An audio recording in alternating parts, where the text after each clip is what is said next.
If you are a Canadian consumer, then when you exited 2024, you were probably saying, I got through that, I've got that handled.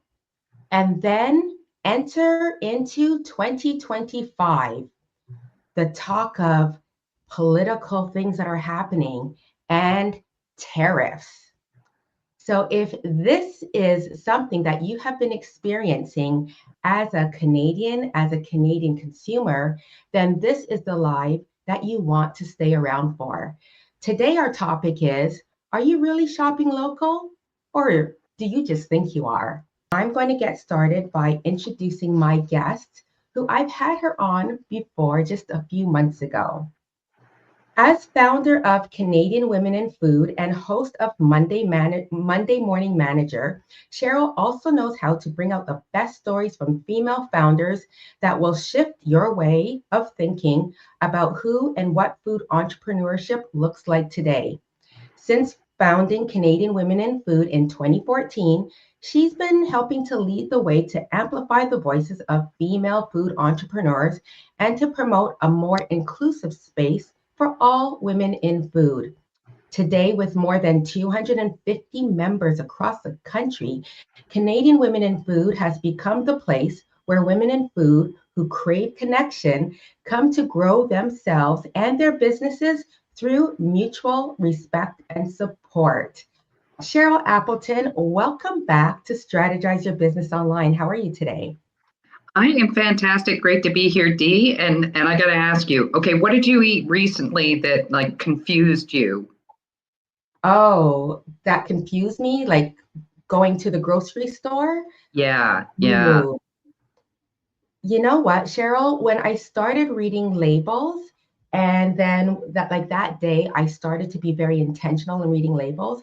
I discovered that not much changed into my grocery cart, and so I was pretty much bringing in the same things. So what I was eating didn't change. It was the labeling of like products like lotions or toothpaste, and the labeling that confused me would be made in the US and imported in Montreal.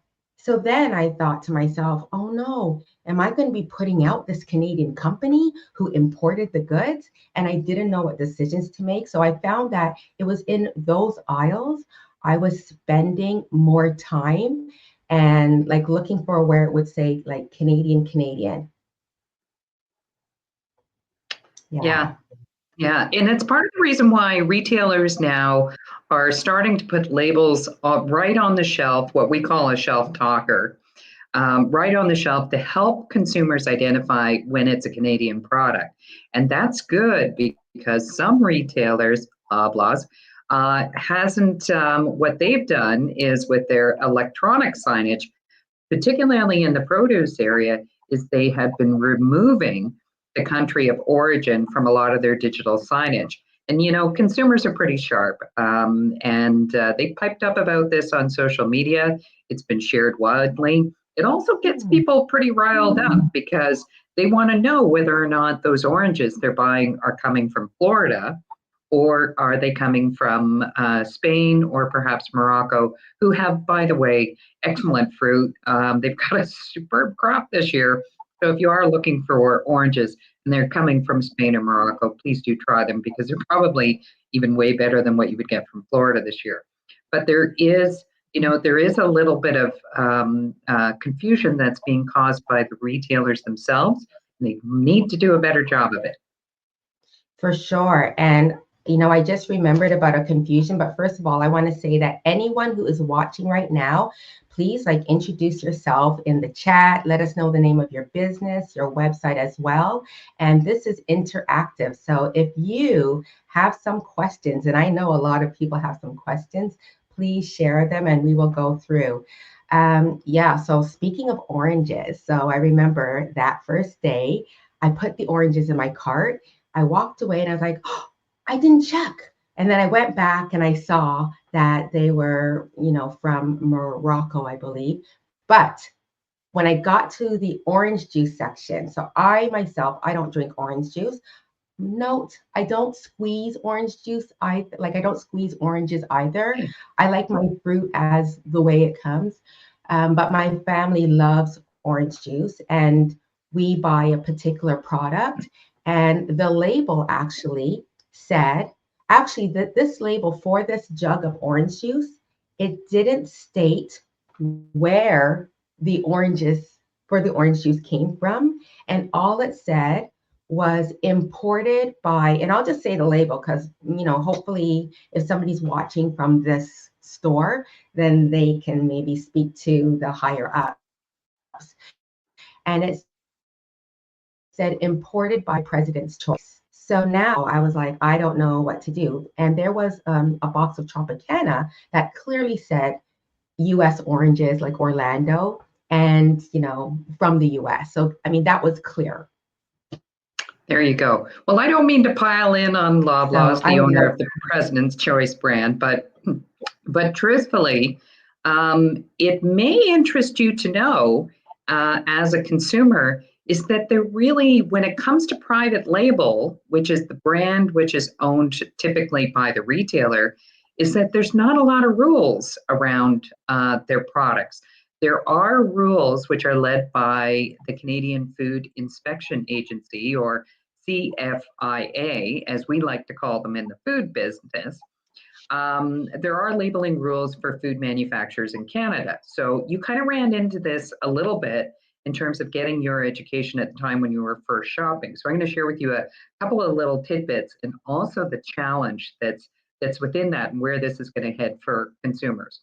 So the first part is yes, you want to look for Product of Canada, because Product of Canada on the label means that at least 98% of the ingredients and the whole manufacturing process in order to create that good is primarily vested here in Canada.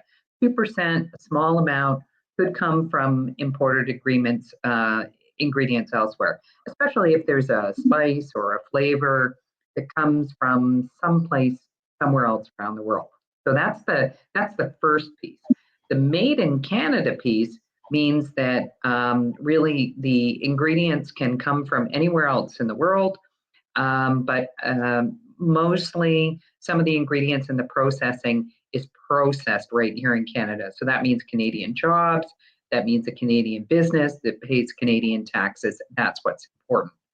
But when it comes to private label, and I've got a couple of props here which I brought in. I've got some, no-name tuna here. This is entirely a product of Thailand, which means this particular can and its contents were directly imported for Loblaws. So there was no processing in Canada at all. So that's important to understand. Also, some chickpeas here, which I've shown, I sort of show on screen. These don't say that they're a product of anywhere. Again, this is the non-labeling requirements for retail private label. They need to do a much better job of this, but as consumers, we have to insist on it. It just says that, Loblaws Inc. and their address in Canada. It doesn't say that it's been prepared in Canada. It doesn't say that it's made in Canada. It doesn't even say that it's product of Canada. And I'm pretty sure the chickpeas are grown in Canada. But for this product, we don't know. We don't know where in the world it comes from. Why is this an issue?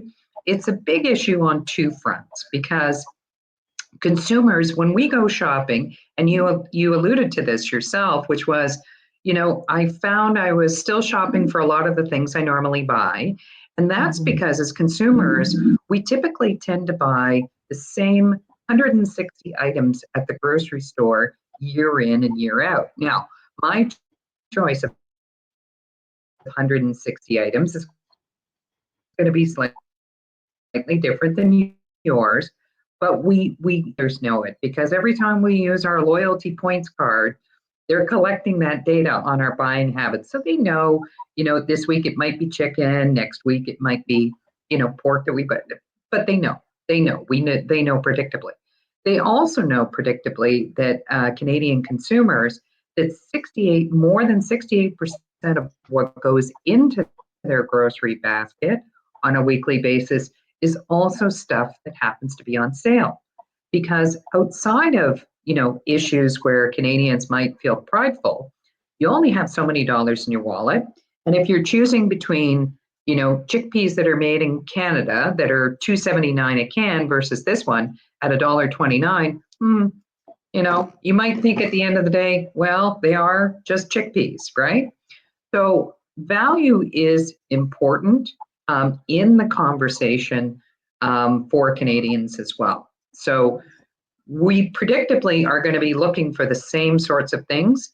And where there is an equal replacement that may be a product of Canada or made in Canada, produced in Canada, then we're going to be looking for those pieces that also give us the value. So they have to be in at the right price that everybody can afford.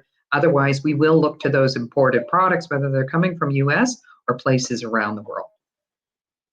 Yeah, that's definitely true. And what I've discovered for myself, and maybe it's because for the most part, like I said, the same things go into my cart.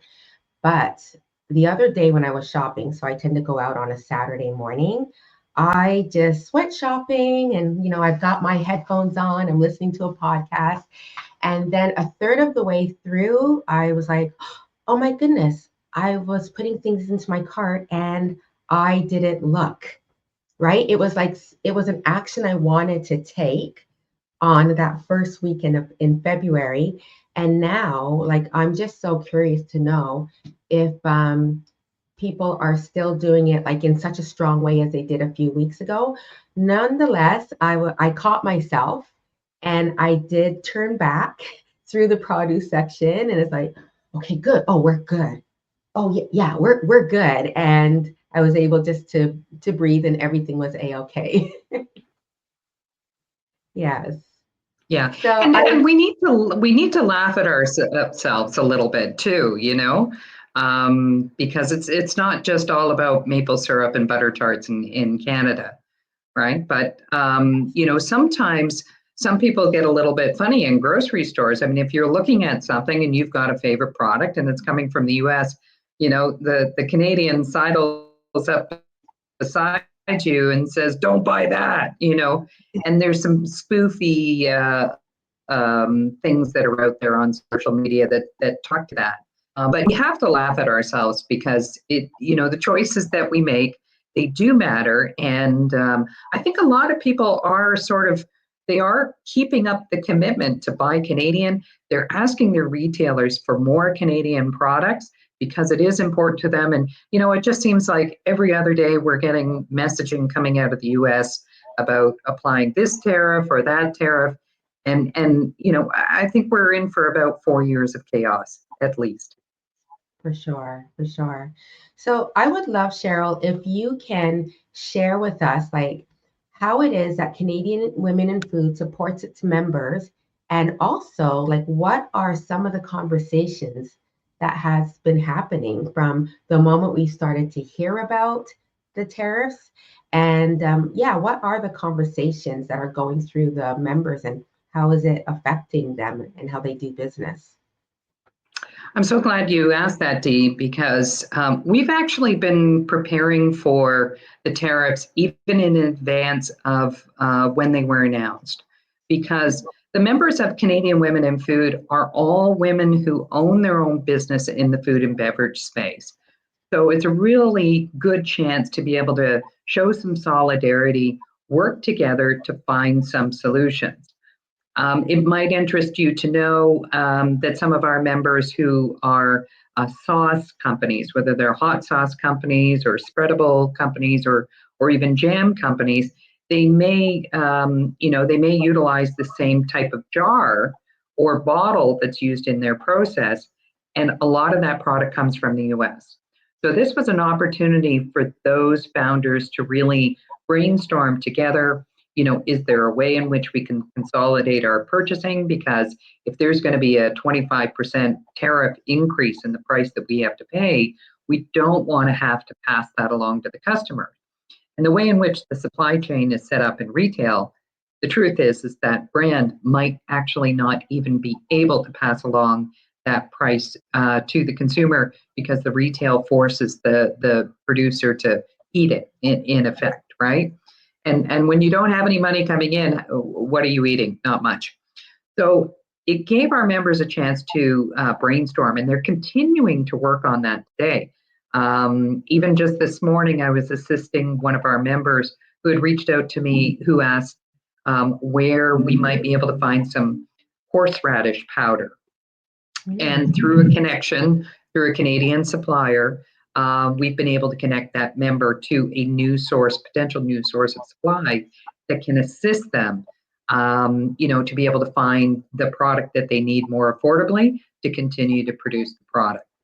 So we have been working on it in a great level of detail, also to understand about the consumer psychology in terms of what consumers are looking for, the confusion specifically around labels, and really improving our own education. So within our membership group, not all of our members own brands. Some of them they supply services to women who own the brands, like Fernanda Ferreira of Reflective Media. She's really a label compliance marketing expert for brands.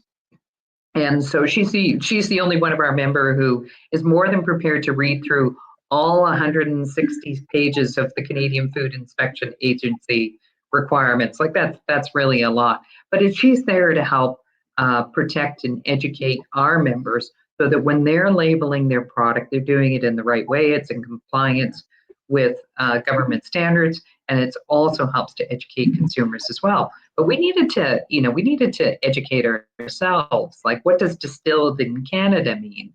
What does prepared in Canada actually mean? Because you may have a product like Heinz ketchup, which many consumers think is, oh, that's Canadian because it's prepared in Canada. But the tomatoes may be imported. They may be a blend of domestic Canadian tomatoes. But because the product is processed here in Canada, it's allowed to utilize the prepared in Canada name, when theoretically, in a lot of instances, they should be using the product imported into Canada label. So, there's a little bit of a gray area. There needs to be more enforcement by the CFIA on this issue, and a change needs to happen at the retail level, so that retailers are better communicating, and there's more transparency around products, their origins, so that we know for sure as Canadians that we're supporting our friends and our neighbors around the world, and not supporting necessarily the country with which they wish to punish us for irrational reasons. Right. Thank you. And I see that Fernanda is on, and she said all CFIA legislation applies to private label. There are no special exceptions for the retailer's private label. Yeah. There's not supposed to be any special exceptions, but it doesn't necessarily mean that they follow it in what they actually put on their label. And I think Fernanda would probably agree with me on that comment. Certainly with some of the examples that we've seen, right? It's a little bit loosey-goosey. But, all this aside, we love that consumers are focused on supporting Canadian brands.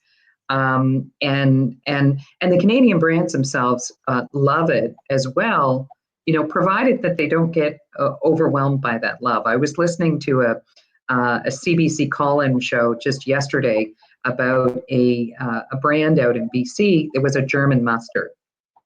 And I think they had made a post out on social media when all the tariff talk first went down in January, and they made a post and they said, we're not shipping to the US anymore then, and that was their response. Well, that social post got shared by one of their community, one of their followers, out to a much broader community. Next thing you know, they went from being this little mustard company that gets about 2 to 3 orders a day to 230 orders a day. Wow. And so it's been wild, because of course the couple that runs the business, they had planned several months in advance to take like a 3-week holiday overseas. So they've had to really scramble to fulfill all those orders. They don't really know what's going to come back.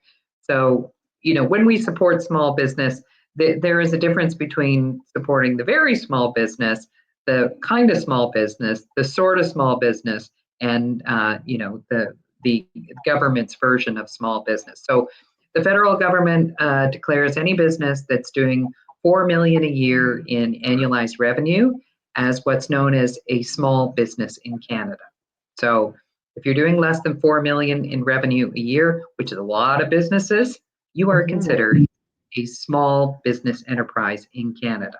Yeah, surprisingly, right? That would be the threshold. We know lots of food businesses that are doing under $200,000 a year in annualized revenue, right? And they're doing very well, thank you very much. And they've got the food safety in place for their products. But you know what? Retailers won't often look at those brands to support them and bring them into their operations because they think of those brands as being too small. And it's really quite unfortunate because it's almost a case of, well, how big do I need to be in order for you to actually pay attention to me? And part of it is because the relationship between manufacturers or brands and retailers is still a very transactional relationship. It's still actually very extractive. And that's one of the biggest challenges I would have to say for Canadian women in food right now, because in theory, there is no better time in our history when retailers should be getting out there, talking to Canadian women in food and saying, I want your product on my shelf. Well, they are, and they're taking little baby steps, but retailers also behave in such a way that suggests that they want everything all their way. Okay. So, which is to say, we want to bring you on board as a brand, but we want you to give us a everyday low price. So we want a perpetual discount of so much percent, and it's greater than 10%. It's usually 15% or higher off your product. We want to be able to buy at a very low rate. Also, we want additional percentages in order to put your product on sale, because it's the brand that owns that. Every time you buy a product that's 50 cents off or $1 off at the store, it's not the retailer that's giving you that discount. It's the brand. It's the brand. The only time that it's actually the retailer giving it to you is when it's their brand and they own it, okay? Because they can control the price. But the discount off the brand is paid for by the brand. It's debited back to them. It's known as an MCB, or manufacturer's chargeback. The other thing that retailers, the large retailers, and there's 5 big ones in this country that hold about over 77% of the consumer market, which is more than $144 billion of annualized purchases by consumers. They're held by 5 big companies. That's Loblaw, Sobeys, Metro, Walmart, and Costco. What those companies also do is they say, hey, we're really big. We got a lot of locations. For any new brand, we have to have you come on to our computerized system, because that's the system our business uses in order to talk to all these different locations, get your product introduced into distribution and out through our supply chain. So that system goes by a couple of different names. Sometimes it's EDI, electronic data interchange. It might have another name like SPS. There is a cost for the brand to participate on this platform. And it can be hundreds of dollars a month, $300-400 a month, up to thousands of dollars a month. So retailers really do need to look at every segment of how it is that they welcome small business into their operations and say, are we effectively choking off the ability for brands to work with us and become exposed to these consumers that are clearly coming into our stores week in, week out. Are we effectively choking off that small business and choosing only to work with a very elite group of larger suppliers who don't really offer a lot of choice, a lot of excitement, a lot of things that are interesting that consumers really want right now? So, those are two big things that we think that need to change, which is the whole retailer view on how they work with small business, the fees that they expect to extract from those small businesses, and then also some of the other, costs associated with doing business, and recognizes that those costs are borne by a small business that, quite frankly, is not even paying themselves. Well, thank you for educating us on that. And I also heard a rumor, I don't know if this is true, that if the shelf is empty, then the manufacturer gets penalized for that as well, like if they don't get it restocked. Is that true? Well, sometimes yes, and sometimes no. The last few years, particularly coming out of COVID, quite honestly, in a lot of ways, it's not necessarily the brand's fault for the lack of product which hasn't been produced, and there have been instances where that has occurred, but the retailer's own ability to supply labor into their operations, and also so what that is when you go to a grocery store, you see people merchandising, right? So what the staff is doing is they're taking product from the back and they're putting it on the shelf. And a lot of those products with certain businesses, particularly Loblaws, that comes from a central distribution warehouse, which has no relationship to the retailer's own merchandising labor. So, you kind of have to have a left hand working with the right hand. And I don't know about you, but my mom and my dad were always like a left hand and a right hand. So whenever I was going to go home to go visit them, I would always have to call up and say, "Hey, Dad, guess what? I'm going to be coming home on Friday night and looking forward to seeing you and Mom, and we'll have a nice weekend." "Okay, that sounds great, Cheryl. See you then." A few minutes later, I phone again, and my dad picks up, and I go, "Hi, Dad, can I speak to Mom?" He says, "Yeah." Passes the phone to Mom. I tell her the same story because the two don't talk to one another, right? The left hand doesn't talk to the right hand. So when you have an issue at distribution, at central distribution, the stuff doesn't make it to the store, the retailer can't put it on the shelf, and yes, there is the possibility that the brand can get blamed for what is essentially an issue associated with the retailer, right? And so the thing that happens with the brands is they get their payment back from the retailer or the distributor that they're working with, and it's short. It's like, well, where's this money been taken out for? Why am I being penalized? And so they have to go through a separate process. Think of it like a court system, very slow, quite complex, doesn't always resolve itself in the way you had hoped it to, in order to get resolution on an issue that, quite frankly, was not your fault in the first place. And again, it all comes back to the whole shift in perspective, the way in which retailers deal with small business on a very transactional level. Do they care? They say they care. Oh, we got local programs. Oh, we got support Canadian programs. Oh, we got support women-owned programs. And yet these issues still persist because we hear about it behind the scenes. So they are happening. It's not a rumor. It is actually happening. But the more that we get a chance to talk about these things, educate consumers, the more that we can advocate on behalf of Canadian brands with those retailers to say, okay, sooner or later, it's like a cat chasing its tail. You're just going to keep going in circles. We will have to find other ways in which to reach our consumers, which is, through online e-commerce, and it continues to grow. I know that e-commerce is only about 15% of total purchases you still see 85% of consumers still wanting to go into the stores every week, but it's growing. It continues to grow. And with the millennial age now reaching into their 40s, quite frankly, there's a lot of moms out there who are starting to think, do I really want to go into a store, or do I just want to order this stuff online and get it delivered to me? It's pretty convenient. Very convenient. And so Trina Turl says this is a really interesting topic. Thank you. And Mac Gluckstein says this is an interesting topic as well.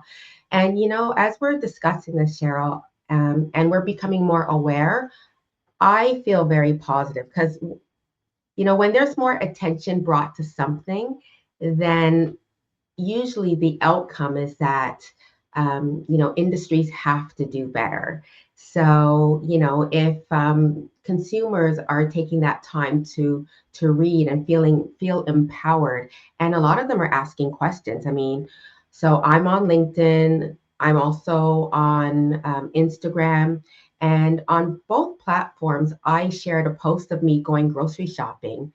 And I don't really show up too often on TikTok, but I was like, let me put this up on TikTok.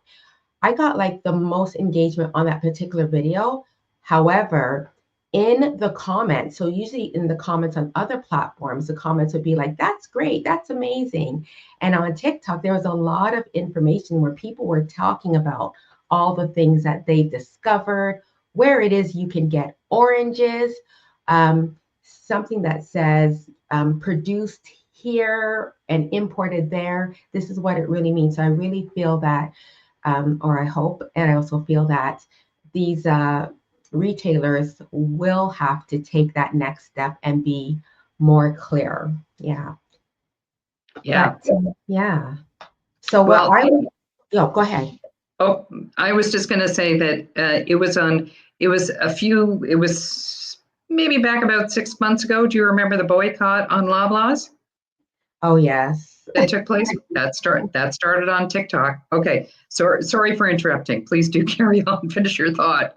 No worries. Well, I really wanted to discover like a bit more about Canadian women in foods. Like I was on the website and, you've been a guest previously, but I don't remember like this page. You have a page called Meet the Maker. And I found it quite fascinating because not like I'm seeing the actual product, the food product, and also like learning about the person behind the brand.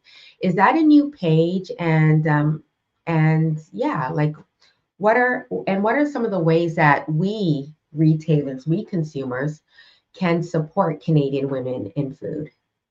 Awesome. Well, I'm glad you brought that up. A couple of things. We've had Meet the Maker on our webpage for quite some time. It is due for an update, and we are working on it behind the scenes. I'm very happy to say about that. And part of the reason we created that is because, a lot of times as women-owned businesses, we oftentimes don't necessarily share our stories as well as we could. So we wanted to create something as an organization that would help to support search engine optimization for our members. So if you met one of our founders and you go to Google and you just sort of typed in their name and their brand, well, guess what pops up? It's their Meet the Maker profile. So you find their website, you also find their profile, because sometimes the profile, the about us, it's sort of buried in a website somewhere else. Whereas what we help to do is we help to bring that up into the search results, and also have some of the key social feeds right there so that people can follow on Instagram. They can follow that founder very easily. But they get, in a quick couple of paragraphs, they get an idea of who the founder is, because that matters to people. The story matters. Now, I get it if your food business is a side hustle and you want to keep it a little bit more on the down low, and you don't want to be so public about it because maybe you got a part-time job or a full-time job somewhere, because food businesses, let me tell you, they're expensive. It can be expensive to operate and get off the ground. It's like, pushing a 747 with your hands down the tarmac. Anyhow, I think a lot of businesses are like that, and it's not just specific to food, but truthfully, So, we invite our members to share with us their bios, and then we give it that little zhuzhing to spruce it up a little bit and craft that Meet the Maker. We're going through a big update behind the scenes as members are sending us their bios, because we are pleased to announce that we are going to be having a Meet the Maker market, which is going to be happening July 20th at Stacked Market right in downtown Toronto. That's at Bathurst and Front Street. It's going to be on a Sunday. You will hear more information about it, but it's going to be an outdoor market in July. How beautiful is that? You'll not only get a chance to discover the brands that we've been talking about, all made by Canadian women-owned companies, but you'll get a chance to learn something about those brands as well. So we're going to have we're going to have those bios on display for you. We're also going to have a separate area where you get a chance to interact directly with the founders when they're not sort of behind the table. A lot of times when you go to a market, you get 2 seconds to sort of say, oh yeah, that tastes really good, I think I'll buy it. But you never get a chance to talk to the founder and hear their story. So we're going to have a separate area set up where some of the founders can share their story and what led them to the place that they're at. Because a lot of women food business owners, they're sort of like cats with 11 lives. It's not the first thing that you've done in your life. Arriving at food is sometimes a journey that you get to later in life, but there are always good reasons as to why it is you arrive there. We like to call it a calling. Being a woman in food is a calling, because most people who are around you, friends and family, like to call you, like to call you, that you're loony, or that you made the wrong choice in your life, or how could you, or why did you? But so being in food is very much, it's a calling. And we're excited for this opportunity to work with the Stacked Market and create the Meet the Maker market. As I said, it's direct to consumer. So we're going to invite everybody that's listening in from Dee Boswell-Buck here on the show to come down, and you'll get a chance to shop that day, or just hang out and relax and, sample and discover some amazing products. So no pressure to shop, but we always, everybody appreciates it when you spend a few dollars. Yeah. So that's the Meet the Maker market. But before we get to July, we're going to be launching in March, hopefully in time with International Women's Day. We're going to be launching a Canada Day box through our Gifts of Goodness section, which is our shop section of the website. It's not ready yet. It'll be coming in another week. A Canada box. So this is a discovery box. We'll have it in 3 different price points, so $30, $50, $100. And we will be featuring Canadian products in that box. You're going to get a lot of value. You're going to get anywhere between 5 to 10 items per box. There's a lot of value in there. And,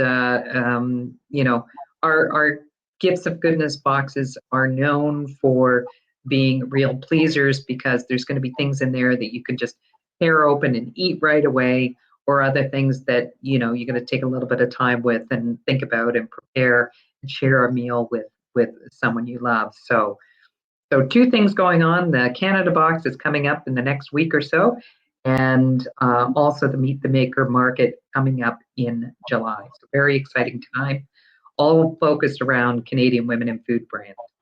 Fantastic. So homework for you, Cheryl.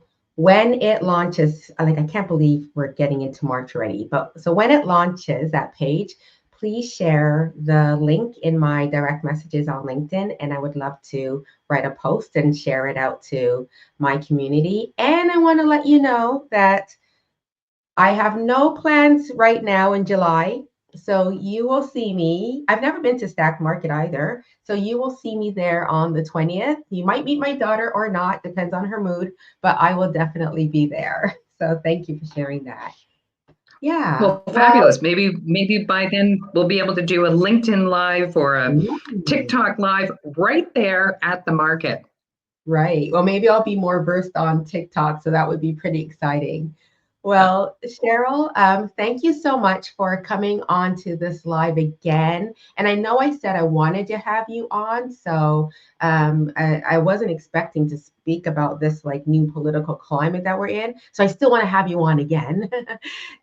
This doesn't like get rid of that opportunity, but I really appreciate like we did this like speaking about this really quickly to get onto this platform to educate the Canadian consumers about how to read labels or some of the things that are going on in the back end and how much somebody who has a Canadian food product, like how much they're actually like taking in terms of, well, they're actually, I don't know if the term is, well, maybe losing money. They're not making as much money, for instance.